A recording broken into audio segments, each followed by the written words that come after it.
Hey,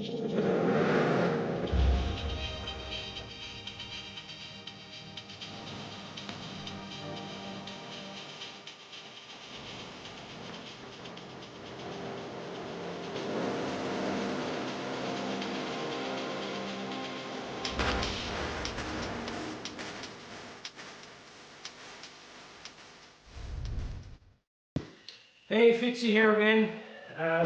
I got this winter's project here now.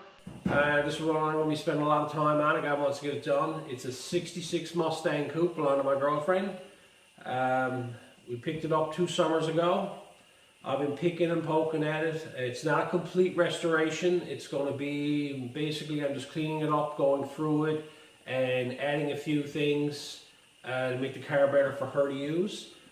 As of right now, the car is in primer. All I've done with it is I straightened up the body on it and realigned some panels and done some work underneath it. Tidied up some frame rails and stuff like that were damaged and replaced the frame rails and tidied up the floor pans. The car is a Newfoundland car for many years. It's here 20 odd years. It has fenders, door skins and quarter panels as well as floor pans have been replaced in the car, and it was a good job done to it all.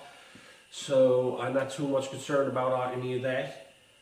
What I'm more concerned about is that the car was an original 6-cylinder car and it's completely modified and changed over. It's now a 289 car, automatic. It got disc brakes on the front of it from a Granada, a 9-inch in the back from, I think it's from the late 60s car. I'm not quite sure what exactly it's from. But I'm going through it all just to make sure everything is just so. There was an issue with the brake booster, how it was mounted on the firewall, because the power brake booster on this is from a Granada, the same as the front brake setup was. And to me it just wasn't installed to my standards, so I'm going to show you now what I'm going to be doing with that to get that all set up and straightened away. And then from there I'll be going on, and the other thing I'll be adding to this car is power steering. The car don't have power steering. I didn't want to go with a regular 66 Mustang setup. I wanted to update it, so I'm after doing some research, and I'm going to install a Cavalier rack in it, power steering rack, and so I'll be covering that as well. But today I'm going to get into repairing that booster mount. I had to make up a new plate to put on the firewall. I'm going to be installing that, and the brake pedal had some issues, and the mounting of it all was a bit of an issue, so I'm going to go through all that, get all that straightened away, and from there we'll go on. Enjoy.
on here.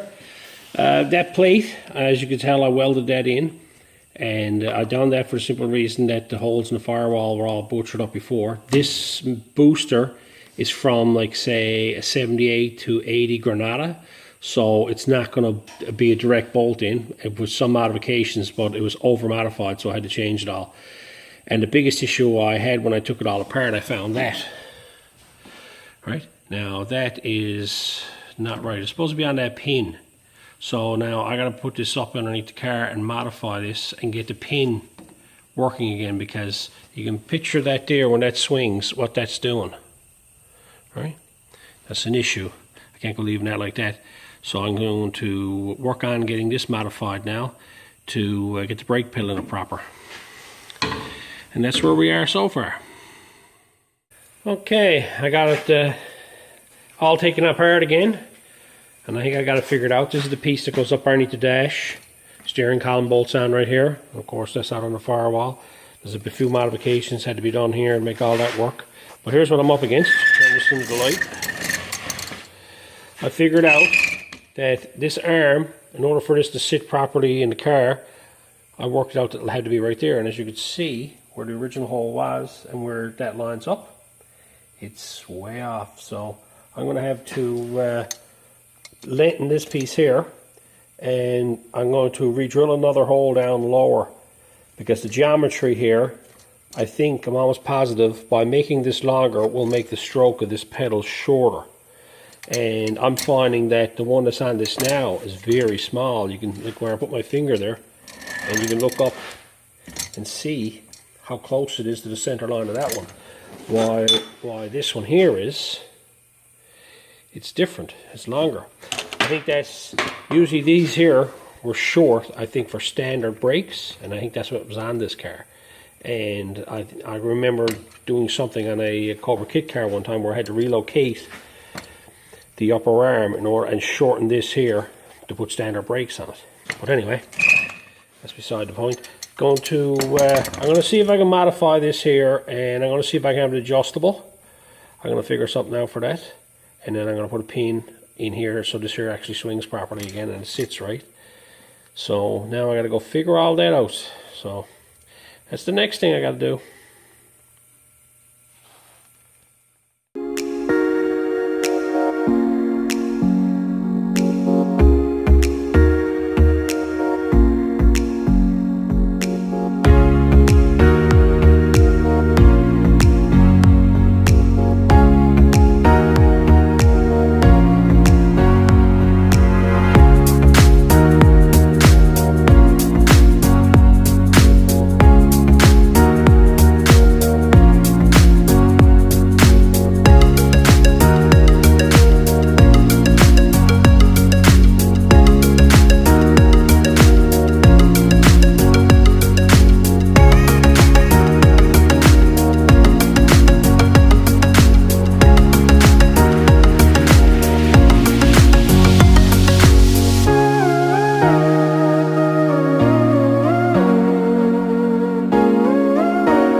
what kind of concoction I got rigged up there. Well, I found this in amongst all the stuff I had kicking around. It's an also vertical rod end. So then I'm going through my nuts and bolts. I got over here. I managed to find a bunch of fine thread nuts. All I did is I welded them together. I left most of the weld on them because I wanted it nice and strong. And then I took another one for jam nut and I cut it in half. So it's nice and small. Then I just V'd out the bottom here. And V'd out the bottom of this here and then welded it around here on the bottom. I kept this cold. I kept adding air to it because I didn't want the heat to transfer down inside the booster, because it's tricky welding these up, because usually there's a diaphragm down there, a rubber diaphragm. I didn't want to heat that up. So now basically I got that all rigged up so it's adjustable, and so I'm going to adjust my pedal height. It'll probably be only adjusted once, but it's good to have because I'm not quite sure where it got to be. So now I'm going to go ahead and do the pedal.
back together again.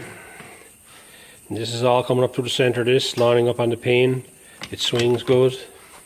I had to modify this down here because when I put this all together, this was still up a bit high. So I went and relocated and moved this up a small bit. I got to let in the pedal anyway because it's really high off the floor. We noticed that when we first got the car, so I don't even know if this pedal's blind out. Something tells me this is out of the Granada. That's the reasoning behind this too. All you four guys will love it. That there is the spot for the GM brake light switch. I'm probably going to end up keeping it. I'll probably make it better than that, but for now I'm not going to worry about it till it gets into the wiring, and then I'll make that work. But that's it. I got all that straightened away. There was one headache that I had, so I spent the entire day at that modifying that. That's it. I'll have to start moving on to something else, but that's it for this one for now. And I dare say the next thing on the agenda will be the rack and pinion. Until next time.